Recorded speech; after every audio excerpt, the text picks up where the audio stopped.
Good afternoon, ladies and gentlemen. It's my honor to sit beside Dr. Harsh Kapoor, Senior Most Gastroenterologist, Hepatologist, Liver Specialist, Chairman for Pan India Metro Hospitals. I'm fortunate that Sir is our existing user. He's trained in Canada. He has done 35 years of his expertise in America and Canada at MBBS University. We are fortunate him that he has come back to India and joined Metro Group of Hospitals, and it's my honor to sit beside him and to talk about FibroTouch and his usage about FibroTouch in his day-to-day operations. Good afternoon, sir. I would like to know, sir, like you have immense experience internationally and now even in India. Firstly, sir, FibroTouch is very new to Indian market, only 5-6 years old.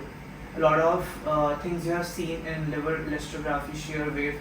So why do you feel that there's a need of liver scan when there were traditional methods like liver related serums, there were LFT tests for blood, there were ultrasound machines, there were RFEs, there was a MR elastography, or liver biopsy, the gold standard? Why do we need such non-invasive diagnostic tools?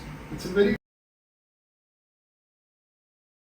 good question, and I would answer in this way, that liver needs to be evaluated, how it looks, how it works, and how much damage inside histologically it has been done. So how it works, we were able to get impression by taking blood work. We see bilirubin, we see albumin, we see INR, AST and ALT. How much damage has been done? Initially we had only one tool, seeing AST and ALT. But it is very deceptive, because once a large amount of the liver is destroyed, actually no cells are left to produce AST and ALT. Then we used to do liver biopsy to see histologically how the cells are, how much scar was there. And this was an invasive test, expensive. Number two, complications. You need expertise and bed, hospital bed for that.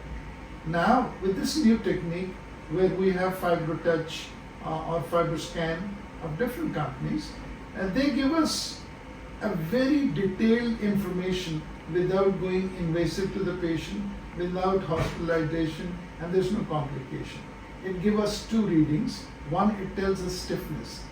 Stiffness correlates with how much damage is done and how much scarring is done. That's how the stiffness is measured, and it correlates very linearly how much damage is done, what stage the cirrhosis we can expect, and what stage we can see the complications where the bleeding from varices and can happen. We're going to estimate of that.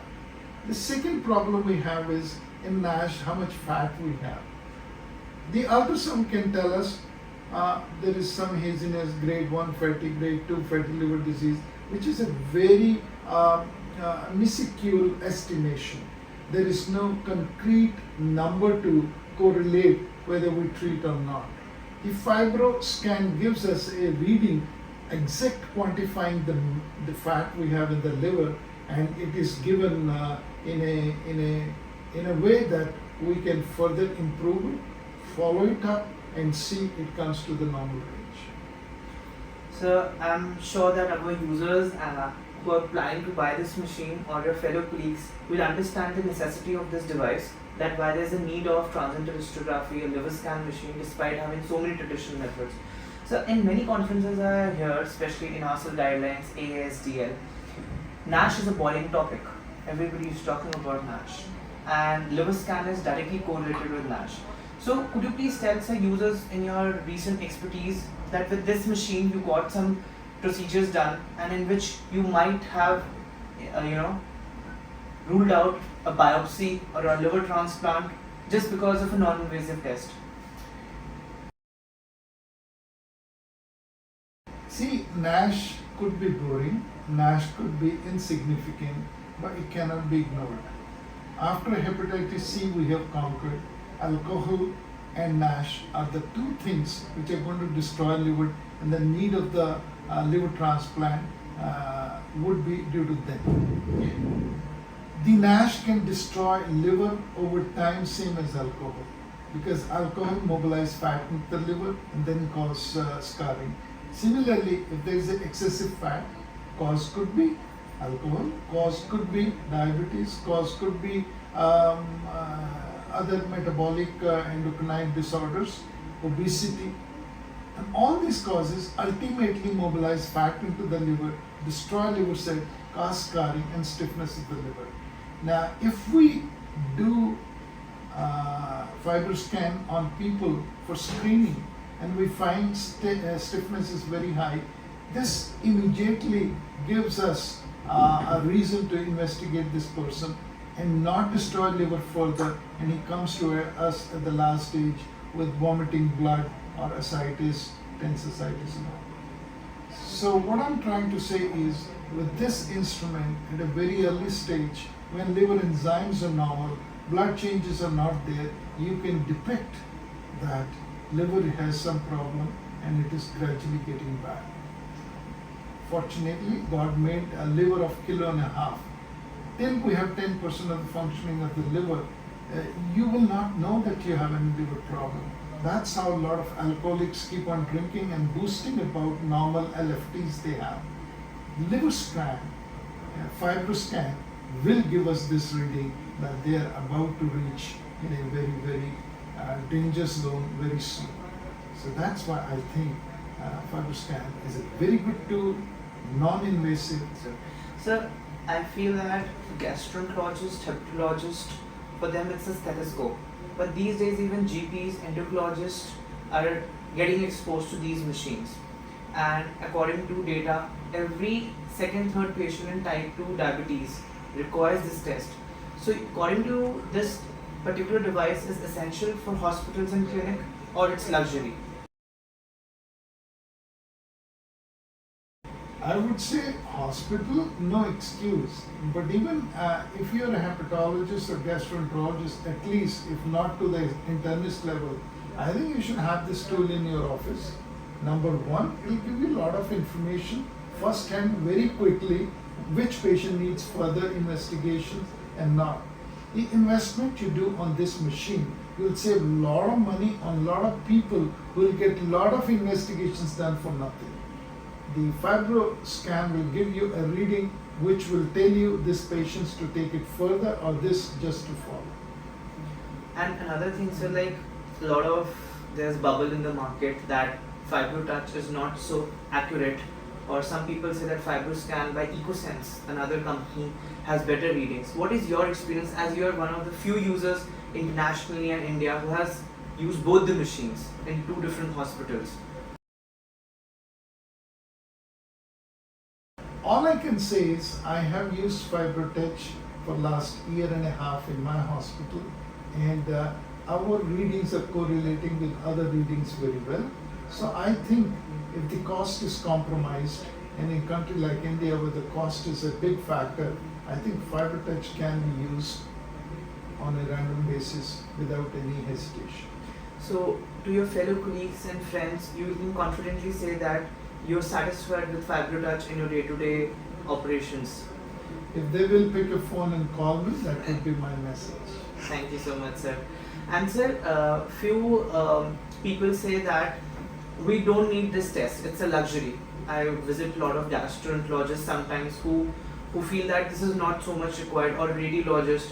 So a lot of people feel that it is still a luxury, but I feel it's a necessity. Even now Government of India has put this test in their panel. So I'm sure if Government of India has put this test in panel, it should be a necessity, not a luxury. What's your take on this?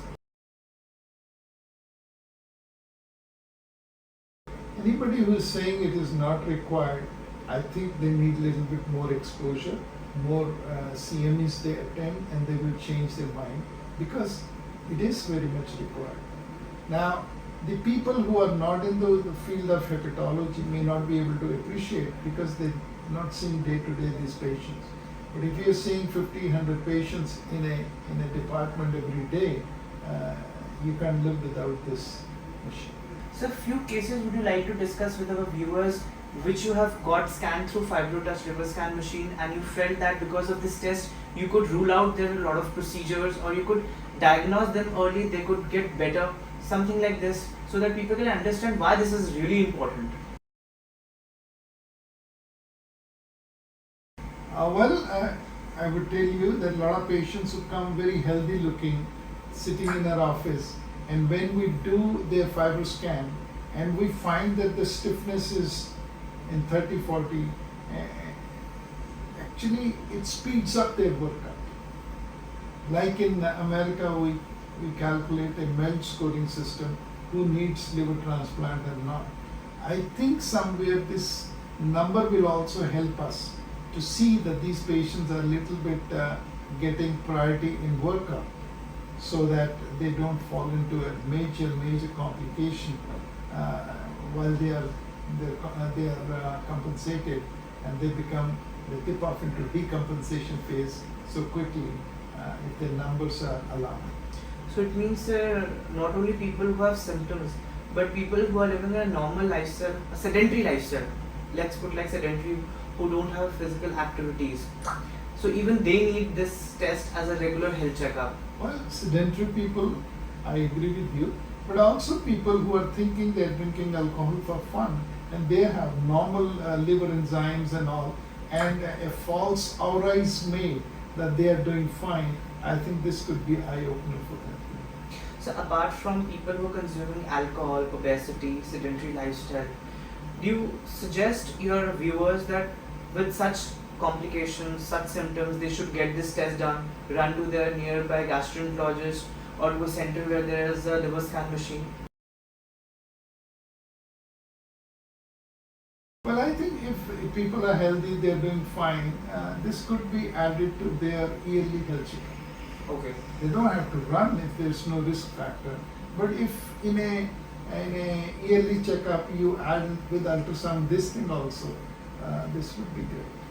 And so like in many cases, you told me that you could rule out liver biopsy, which is the gold standard. So a lot of people through your experience can actually rule out, because still many people are not exposed to TE. So what's your take on that, about gold standard comparison with the liver scan machines? Certainly, you don't want to do any invasive test where there is a complication, a lot of money required, hospitalization, and that also take away their working hours. Fiber scan is just 5 minutes test. You can do it on any random day in a clinic. All you need is a machine and a technician who knows what to do, and a doctor who knows what to read. Yes, sir. And sir, few traditional methods like serum biologicals are there, serum biomarkers, sorry. Do you feel that they are standardized, non-standardized as compared to liver scan machines, or which technique is better? I think they're all complementary. You can't say I'll do only this and instead of this, or this is superior. One tells you chemical function of the liver, one tells you histological function of the liver. Ultrasound tells us how the dome looks like. Okay. The things what ultrasound can tell us, fiber scan cannot tell us. If you have a hepatoma, you need an ultrasound to see that. The fiber scan won't tell you that. So I think these are all complementary. Done together gives you more information about the patient. And sir, like when this technology was introduced, TE was specifically related to stiffness, LSM. But not many people were aware about fatty count, which is either measured through KPA or UAP by different company softwares. So still many gastroenterologists in India in tier 2, tier 3 cities are unaware because they are not exposed. So could you educate them about the importance of another parameter which is defining the fatty count, or liver steatosis as we say scientifically?